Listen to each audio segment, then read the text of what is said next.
Right. So today, we're going to be diving into a story about resilience.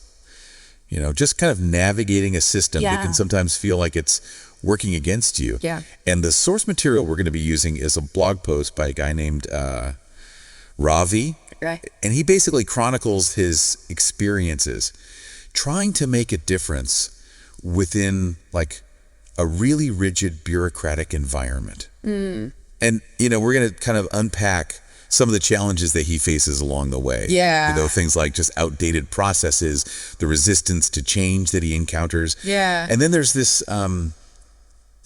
superior of his boss named Sandeep, Right. who seems to really embody that whole I've heard that name before. we've always done it this way mentality. Yeah. So the question for us today is like, how do you thrive Right. when the system you're in feels like it's almost designed to hold you back? That's a really good question. And I think it's something that a lot of people struggle with, right? Yeah. Because we all encounter these systems in different aspects of our lives. Oh, absolutely. And Ravi's story, you know, what strikes me about it is how often we see this clash between like individual passion and these really deeply entrenched systems. Totally. And you see that right from the start of the blog post. Like Ravi is so excited to start this new job, right? He's like, he's got these big dreams of making a real impact, like, you know, making a difference. He wants to shake things up. Right. But that enthusiasm kind of fades pretty quickly when he encounters all these roadblocks. Roadblock after roadblock. Yeah. It's almost like he's walking into like a textbook case of just bureaucratic inertia. Yeah. You know? Have you ever thought about the psychological factors at play in these situations? No, not really, but I'm interested to hear your take. Well, you know, change can be really threatening for some people. Especially in environments that like really prioritize stability and precedent over, you know, like doing things differently. Right. Yeah. And it seems like Sandeep, Ravi's boss, is like the poster child for that resistance. Oh, yeah. I mean, there's even a quote from Sandeep in the blog post. Oh, really? He says, what does he say? This is how we've done it for years. Classic. And it works just fine. Oh, I know that type. Yeah. And anytime you hear that phrase, it's just like... Oh, that's like a giant red flag. It's like a warning sign. Right. In any organization, like, you know, that signals a closed off mindset. Totally. And a reluctance to adapt. Yes. And that can just stifle creativity and progress. Yeah. It's like it just sucks the air out of the room. Totally. And for someone like Ravi, who's clearly driven to improve things, it's got to be incredibly demoralizing. Totally. And you can see that in the blog post. Right. Like it takes a real toll on him. Right? Absolutely. Like it really knocks his confidence. Yeah. Like a self-doubt. He starts doubting himself. Yeah. And it even affects his relationship with his wife, Priya. Oh, wow. Yeah. This is where I think it starts to get really interesting, right? Oh, yeah. Tell me more. Because I think often we overlook the personal toll that navigating a rigid bureaucracy can have. Right. It's not just about the work itself. Yeah. It's about feeling undervalued, unseen, and that can really ripple out into other areas of your life. I think that's a really important point because we often compartmentalize these things. Yeah. But our work lives and our personal lives are so interconnected. Absolutely. And when we feel stifled or undervalued in one area, it can impact our overall well-being in our relationships. And that's where Priya, Ravi's wife, kind of steps in, right? Oh, yeah. She recognizes that he needs more than just a pep talk. Right. You know, like she encourages him to seek professional help. That's huge. Yeah. And I think this is such a crucial turning point in the story. Tell me why. Because it highlights the importance of having a support system that recognizes when you need outside help. Yeah. Especially when you're dealing with a system that feels like the problem itself. Absolutely, because you can feel so trapped in those situations. Yeah. And having someone who can see that and encourage you to get the support you need, it can be life-changing. And for Ravi, therapy really provides that space to process all these like negative emotions. Okay. He starts to reclaim his sense of self-worth. That's great. It's almost like he realizes that Sandeep's negativity says more about Sandeep than it does about him. Right. And so with this newfound perspective, Ravi decides to do something pretty bold. Oh, what's that? He decides to confront Sandeep. He confronts his boss. Directly. That's a risky move. It is. And it kind of raises this question, you know? Yeah. how effective is individual action within a larger system. Right? Yeah. But he doesn't go in with, like, guns blazing or anything. It's described as this calm, honest conversation. Right. And he basically tells Sandeep how his behavior and the overall toxic environment is impacting him. So I'm curious, does this confrontation actually lead to any change in Sandeep's behavior? Well, not exactly. I mean, Sandeep doesn't suddenly have this, like, change of heart. Yeah. The blog mentions that he pretty much just dismisses Ravi's concerns. Oh, that's frustrating. But here's the thing. Even though Sandeep doesn't change, Ravi does. How so? He finds his voice. He's advocating for himself, and that's a huge step. Yeah, no, I think you're right. It's not about, not always about changing the other person or the system overnight. It's about setting those boundaries. Yeah, standing up for yourself. Refusing to be silenced. Exactly. And that can be incredibly empowering. Absolutely. And sometimes that's the first step to creating bigger change. Right. But even with this newfound courage, Ravi realizes he needs a bigger change for his own well-being. Yeah. And an opportunity comes up for a transfer to a remote location. Okay. And he decides to take it. That's a big decision. It is, and it presents this classic dilemma. Right. Right?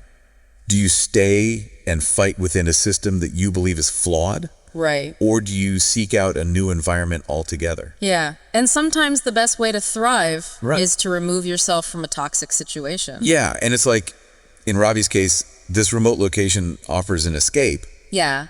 But it also comes with a whole other set of challenges. What kind of challenges? Well, for one, it's really far from the city. Okay. The infrastructure isn't great. And the schools for his kids aren't ideal.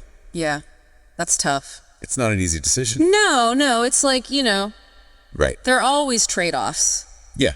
There are always compromises. And there's rarely a perfect solution. Exactly. And it really makes you think, what would you prioritize in a similar situation? Yeah. What would you do? And this is where Priya's role becomes even more crucial, I think. Okay. The blog post really emphasizes that it's her unwavering support and her belief in their ability to adapt that really helps Ravi navigate these new challenges. She reminds him that they've faced difficult situations before and come out stronger on the other side. Yeah, I mean, I think that speaks to the power of the people we surround ourselves with, right? Absolutely. Like those who offer genuine support and encouragement can really make all the difference. Totally. And they don't just like passively accept the situation. Right. They start brainstorming, exploring other options. Yeah. And Ravi begins reaching out to different departments within the government sector, hoping to find a better fit. So they're taking ownership of their situation and trying to find solutions. Yeah, and it really shows that even within these large, seemingly immovable systems, we often have more agency than we realize. Absolutely. We do have choices. We do. And it pays off for Ravi. Oh, really? How so? Because after what sounds like jumping through a million bureaucratic hoops, oh, I bet, he manages to secure another transfer. Wow. This time to a department that seems much more aligned with his values. That's great. And his work style.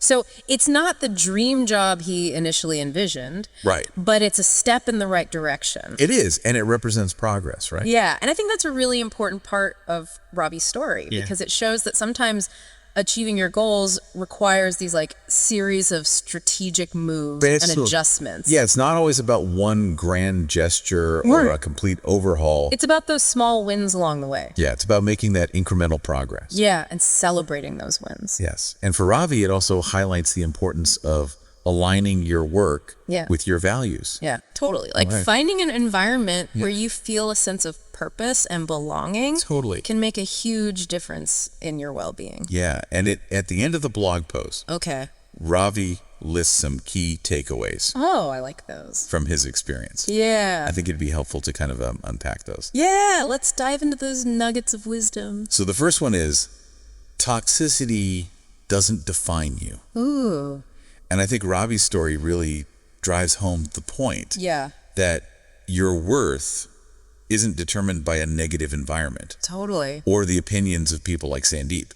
I love that. Right. It's such a powerful message, especially for anyone who's ever felt like diminished or belittled in their workplace. Absolutely. It's a reminder that you have intrinsic value. Yes. And your potential extends far beyond the limitations of a toxic system. Yeah, absolutely. You're not defined by that. Totally. And then the second takeaway highlights the importance of family support. Okay. Yeah. And I think Priya's role in this story cannot be overstated. No, she's crucial. Right. Yeah. She's not just offering emotional support. Right. She's actively participating in finding solutions. Yeah. Helping Ravi strategize his next moves. It's like active support, not just passive listening. Yeah. It's about empowering him to take action. Right. Like she encourages the therapy, helps him reframe those negative experiences. Yeah. And collaborates on finding new opportunities. That's amazing. And then the final takeaway is resilience and strategy. Okay. And this is where I think it gets really interesting. Okay. Because Ravi's journey wasn't just about enduring hardship. Right. It was about actively working towards a better situation. Yeah, taking control. Exploring those options. Yeah. And making strategic decisions. And that speaks to that agency that we were talking about earlier, right? Totally. It reminds us that even when faced with these seemingly insurmountable obstacles, we can choose how we respond. You do. And we can take steps to create a more positive outcome. Yeah, and even after that initial move presented new challenges, he kept going. He didn't give up. He didn't give up. He persisted. Yeah. And that's where the strategy comes in, right? It can be so hard. It can be so hard. When you're feeling discouraged. It is. But to keep pushing forward. Yeah, and so I think, thinking about your own life. Yeah. What systems or situations do you find yourself navigating? Yeah. Are there areas where you feel stuck or limited? Yeah. And Ravi's story encourages us to identify those. Yeah. And start exploring potential solutions. Totally. And it's about shifting from that passive mindset to an active one. Absolutely. Instead of just accepting the limitations of a system, ask yourself, what can I do to create a more positive experience within this system? Right. Or do I need to find a new system altogether? And that's a question we can apply to any area of our lives, really. Oh, absolutely. Our work, our relationships, our personal goals. Yeah. It's about recognizing that we have choices. Yes. And we can shape our own experiences. Yeah. And so Ravi's story is a really powerful reminder that change is possible. I agree. Even within these really rigid systems. Yeah. It gives me hope. But it also highlights how important it is to have that strong support system. Absolutely. And a strategic mindset. Yeah. You need both. You do. And so we've covered a lot of ground here. Yeah, we have. We've seen how Ravi navigated that toxic work environment. Right. The emotional toll it took. Yeah. And the steps he took to find a better situation. It's quite a journey. It is. And it's filled with these valuable insights about resilience, self-advocacy, the importance of having a strong support system, like we said before. But it also raises these bigger questions. It does. About the nature of work. Right? Totally. And how we can create more fulfilling and empowering environment. Yeah, I think that's a conversation for another deep dive. Oh, definitely. Another time. Yeah. But for now, I kind of want to shift gears a bit. Okay. Because the blog post doesn't really delve into the specifics of Ravi's job. Right. Or the intricacies of the government sector he worked in. It's more about the personal side of things. Yeah, the focus is more on the emotional aspect. The human experience. Exactly. Yeah. But I'm curious, from your perspective, what are some of the common hurdles that people face when they're trying to create change within these large hierarchical organizations? That's a great question. And it's something that I've observed in a variety of contexts. Yeah. I think one of the biggest challenges is overcoming inertia. Bureaucracies, by their very nature, are often resistant to change. It's like trying to turn... They're built on... a giant ship. Yes. Established procedures, a reliance on precedent. Yeah, and so this resistance to change, where do you think that stems from? Well, I think it can come from a lot of different places, right? Yeah. Sometimes it's a lack of vision or leadership at the top. Yeah. Other times it's fear of the unknown. Okay. Or just a reluctance to give up control. Yeah, I can see that. Right. Yeah. And for individuals who are working within those systems, it can be incredibly frustrating. Oh, absolutely. Like you have all these ideas and energy to make things better, but you're constantly hitting a wall. And so what do you do in that situation? Well, that's where I think strategic thinking becomes really crucial. Okay. It's about understanding the system that you're in, identifying those key decision makers, and finding ways to present your ideas in a way that aligns with the organization's goals and priorities. So it's not just about having good